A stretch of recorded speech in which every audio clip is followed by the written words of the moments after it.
Hello students. तो I hope आपने part 1 देखा होगा हिस्ट्री चैप्टर 1 का। तो ये हमारा पार्ट 2 है। तो हमारा क्वेश्चन है, कालीबंगन किस नदी के किनारे अवस्थित है? अवस्थित यानी स्थित। ये आपको कंफ्यूज नहीं होना है, वहाँ पर ऐसे ही शब्द आएंगे क्योंकि एमसीक्यू क्वेश्चन है, वो आपको कंफ्यूज करने की पूरी कोशिश करेंगे। तो आपको कंफ्यूज नहीं होना है। तो इसका हमारा पहला ऑप्शन है, रावी नदी के किनारे है कालीबंगन, सिंधु के, सतलुज के या सरस्वती के। तो हमारे कालीबंगन किस नदी के किनारे है? सरस्वती के। रावी नदी के किनारे क्या है? हड़प्पा बसा हुआ है। और सिंधु नदी के किनारे मोहनजोदड़ो। आपको ये याद रखना है। क्वेश्चन नंबर 27, सिंधु सभ्यता का बंदरगाह नगर कौन था? हड़प्पा, मोहनजोदड़ो, कालीबंगन या लोथल। तो ये बंदरगाह कहाँ पर रहता है? जहाँ पर समुद्र रहता है। तो हड़प्पा किसके किनारे था? नदी के किनारे, वहाँ समुद्र नहीं था। और मोहनजोदड़ो वो भी नदी के किनारे था, कालीबंगन भी नदी के किनारे। तो कहाँ पर हो सकता है? हमारे लोथल में। लोथल गुजरात में था सिंधु घाटी सभ्यता का। क्वेश्चन नंबर 28, सिंधु सभ्यता में नर्तकी की मूर्ति कहाँ से मिली है? नचनिए मतलब वो। तो इसका आ जाएगा हमारा मोहनजोदड़ो, हड़प्पा, कोटी, दीजिया, राखीगढ़ी। तो इसका आंसर रहेगा हमारा मोहनजोदड़ो से मिली है। नेक्स्ट क्वेश्चन, सिंधु सभ्यता का किस देश के साथ व्यापारिक संबंध नहीं था? यानी कि किससे वो व्यापार नहीं करता था? मेसोपोटामिया से वो करता था, ईरान से करता था, अफगानिस्तान में तो सिंधु घाटी सभ्यता थी, मतलब वहाँ हड़प्पा था तो वो करता था। तो किससे नहीं करता होगा? चीन से। नेक्स्ट क्वेश्चन है क्वेश्चन नंबर 30, सिंधु वासियों के प्रमुख देवता कौन से थे? मतलब उनके प्रमुख देवता कौन कौन थे? इंद्र देवता को नहीं जानते थे, विष्णु देवता को भी नहीं, ना ही गणेश जी को। तो किसको जानते थे? पशुपति महादेव, और उनकी ही पूजा वो करते थे। क्वेश्चन नंबर 31, सिंधु घाटी सभ्यता का कौन सा स्थान मृतकों का टीला के रूप में जाना जाता है? मृतकों का टीला यानी वहाँ पर बहुत लोगों की मृत्यु हुई थी और उनकी जानें गई थी। तो इसमें हमारा क्या आएगा? तो पहला हड़प्पा, चौंदड़ो, मोहनजोदड़ो या कालीबंगन। तो यहाँ पर ये मोहनजोदड़ो में मिले हैं इसके मृतकों का टीले के साक्ष्य।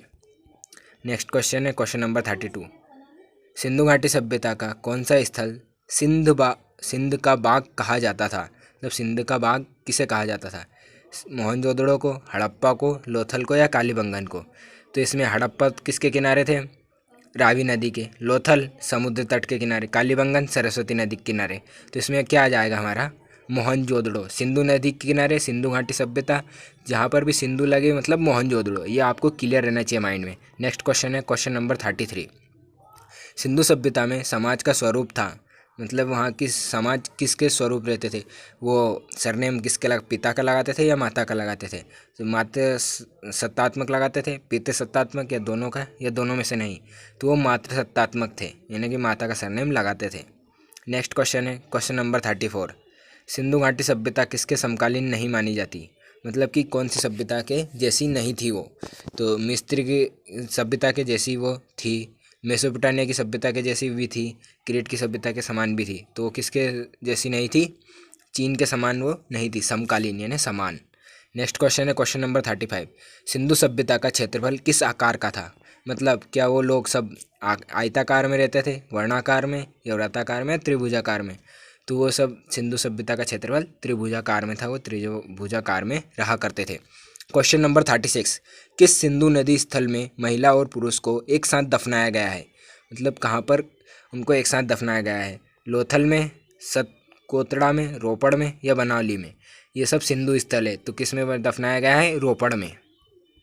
नेक्स्ट क्वेश्चन है क्वेश्चन नंबर 37, सिंधु घाटी सभ्यता में विशाल स्नानागार के अवशेष कहाँ से प्राप्त हुए हैं? हड़प्पा से, मोहनजोदड़ो से, कालीबंगन से या लोथल से? तो इसमें आ जाएगा मोहनजोदड़ो से मिले हैं। कैसे? आयताकार थे विशाल स्नानागार, उसमें सीढ़ियाँ भी थी। नेक्स्ट क्वेश्चन है क्वेश्चन नंबर 38, सिंधु घाटी सभ्यता की जुड़वा राजधानी थी, मतलब सिंधु घाटी सभ्यता थी उसकी जुड़वा राजधानी क्या थी? तो मोहनजोदड़ो चौंदड़ो, हड़प्पा लोथल, हड़प्पा मोहनजोदड़ो या लोथल कालीबंगन? तो क्या थी? हड़प्पा और मोहनजोदड़ो। ये आप भूल ही नहीं सकते, बहुत ही easy question. Question number 39, Rakhaldas Banerjee को मोहनजोदड़ो के अवशेष किस वर्ष में मिले थे? तो 1920 में नहीं, 1921 में किसके मिले थे? 1921 में हमें हड़प्पा के मिले थे। और किसको मिले थे? राखलदास बनर्जी को तो 1922 में मोहनजोदड़ो के मिले थे। दयाराम साहनी को मिले थे हड़प्पा के, किस सन में? 1921 में। सबसे पहले आएगा तो 1921 में हड़प्पा को खोजा गया, दयाराम साहनी के द्वारा 1922 में खोजा गया मोहनजोदड़ो को राखालदास बनर्जी के द्वारा। तो नेक्स्ट क्वेश्चन है हमारा क्वेश्चन नंबर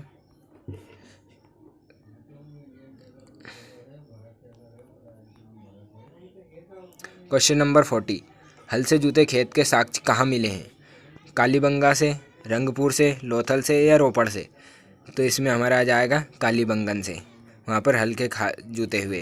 रोपड़ से क्या मिला है? रोपड़ मृतकों का टेला कहा गया है। लोथल समुद्र के तट का है, बंदरगाह मिले हैं। नेक्स्ट क्वेश्चन है क्वेश्चन नंबर 41। पशुपति महादेव की मुहर में निम्न में से कौन सा जानवर नहीं पाया जाता था? हाथी पाया जाता था, बाघ पाया जाता था, भैंस पाई जाती थी। तो क्या नहीं पाया जाता था? तो वो शेर नहीं पाया जाता था, ये आपको याद रखना है। किस स्थान से शतरंज की तरह के खेल के प्रमाण प्राप्त हुए हैं? हड़प्पा से, कालीबंगन से, मोहनजोदड़ो से या लोथल से? तो ये प्राप्त हुए लोथल से। लोथल अभी कहाँ है? गुजरात में। गुजरात के लोग क्या रहते हैं? ज़्यादातर बिजनेसमैन यानी कि स्मार्ट लोग। तो कहाँ है? लोथल में। शतरंज खेल किसका है? स्मार्ट लोगों का। तो आपको कैसे याद रहेगा? लोथल गुजरात का है, तो ये यहाँ के स्मार्ट लोगों का खेल था ये। नेक्स्ट क्वेश्चन है क्वेश्चन नंबर 43।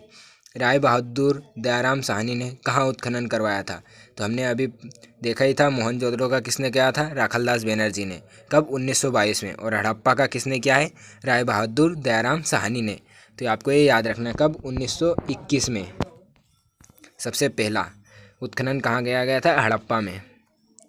नेक्स्ट क्वेश्चन है क्वेश्चन नंबर 44। मोहनजोदड़ो की खोज 1922 ईस्वी में किसने की? मतलब उसकी खोज किसने की? दयाराम साहनी ने, राखालदास बनर्जी ने, माधोवत्सम ने या रघुनाथ राव ने? तो दयाराम साहनी ने तो हड़प्पा की खोज की है पहले वाले, और राखालदास बनर्जी ने 1922 में किसकी खोज की है? मोहनजोदड़ो की। ये आपको याद रखना है। नेक्स्ट क्वेश्चन है क्वेश्चन नंबर 45। हड़प्पा से सर्वप्रथम बड़ी संख्या में ईंटें कहाँ से प्राप्त हुई? मतलब 1826 में, मतलब किस सन में प्राप्त हुई? 1826 ईस्वी में, 1831 में या 1922 में या 1921 में? तो 1921 में तो वो खोजा गया था।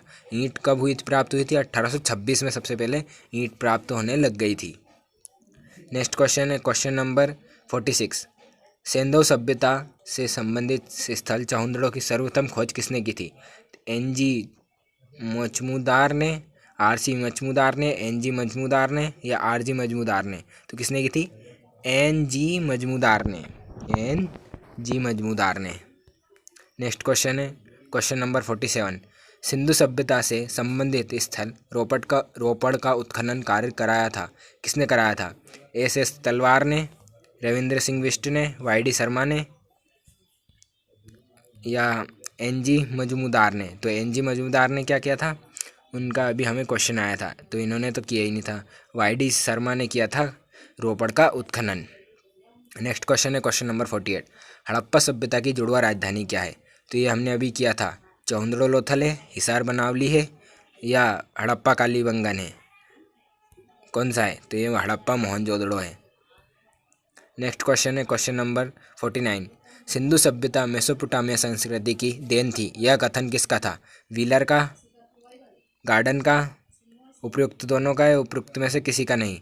तो ये दोनों ने कहा था कि मेसोपोटामिया की देन है ये, क्या?